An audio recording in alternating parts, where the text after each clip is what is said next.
back to Eyes on Digital, reporting to you live from here in Boise, Idaho. Today, our topic will be covering the different actions you can take on your website to let your clients know about temporary closures.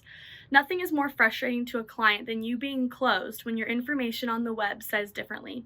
Here are a few things that you need to remember.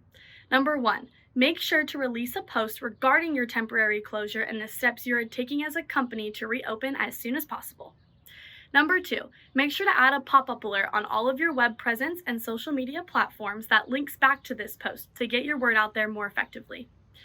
And finally, update your My Google Business profile so your hours are correct when someone is looking up your business.